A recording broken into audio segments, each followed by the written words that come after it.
One of the lines from right out of the 5 a.m. Club is, one of the DNAs of legendary is longevity. Before the sun rises is the time of least distraction. Before the sun rises, where you can build intimacy and fluency with what you want to stand for in your day.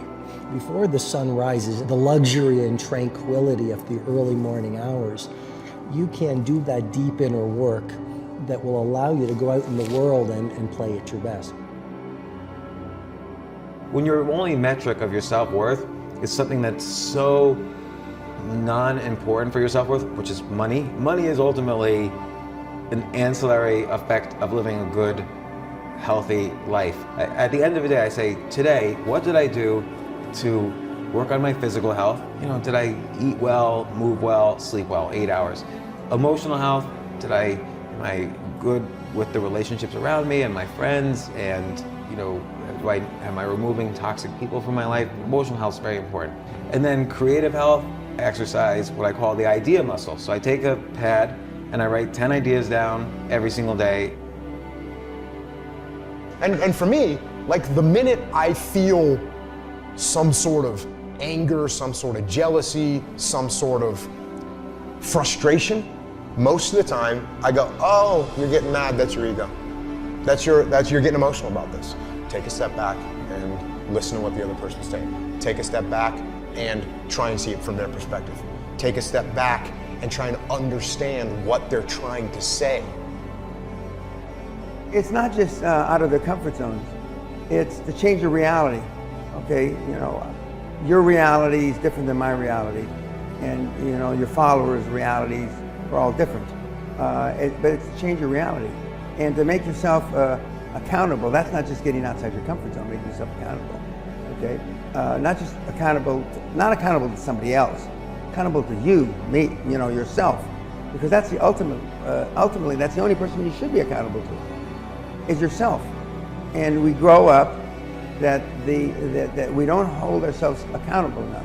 We just don't. We've learned to come up with reasons why we can't do this, reasons why it's okay not to do this, reasons why you didn't follow up on time, reasons why I told the guy to get back to him by Wednesday, it's now Friday. One should never confuse kindness with weakness, ever. Because just because a person's kind or wonderful or loving or patient or tolerant doesn't mean their cup not runneth over.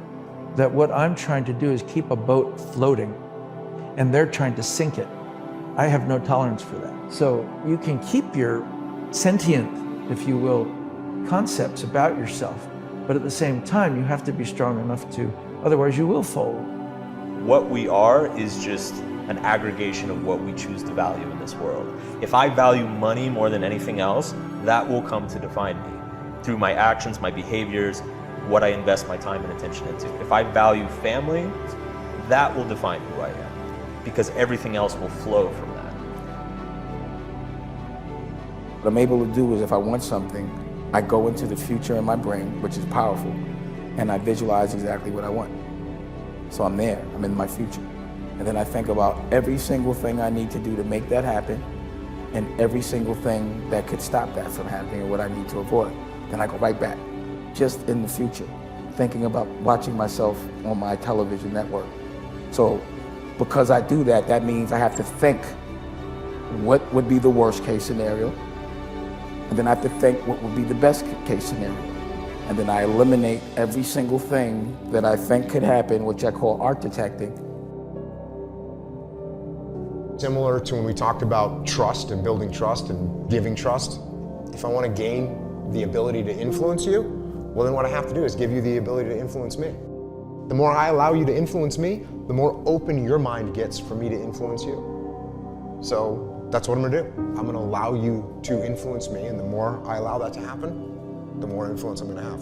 So when you want to earn respect, give respect. When you want to earn influence, give influence. When you want to earn trust, give trust. All those three are related.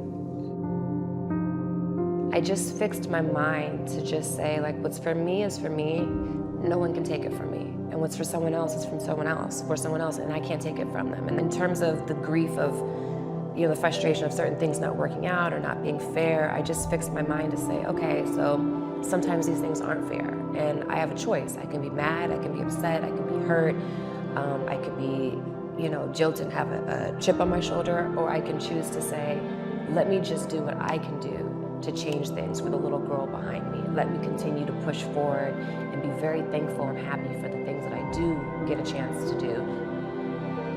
So you can inspire people and all that energy is focused on one thing that they can visualize in their head, then it becomes a tangible reality. And I know that to be a fact because it's happened. It's a fact for me. So I continue to do that. I know that anything I can imagine, I can make happen. So I am really careful about how small my thoughts are because I don't feel like wasting time in a 24-hour day making this much. And I can spend the same amount of time with the same amount of energy if I architect it right at this much. And with this much, I can help so many more people that I love. I mean, good habits are hard to come by.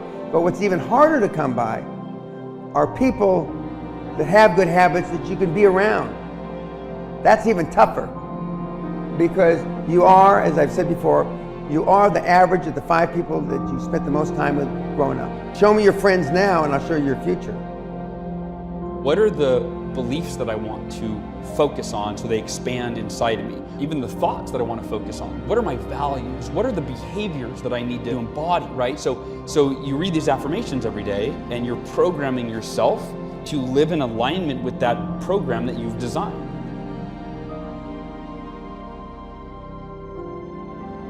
Understanding why. That's why I think therapy is so freaking powerful. It's not that time that you sit in the chair with someone and cry about all the things.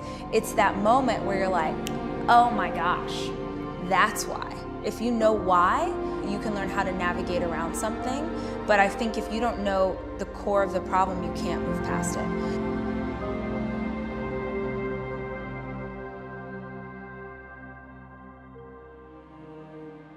To be grateful and to be humble and to have my perspective really be about, I am thankful to do this.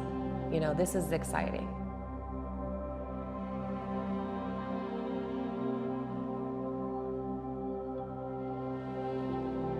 Because life is an art.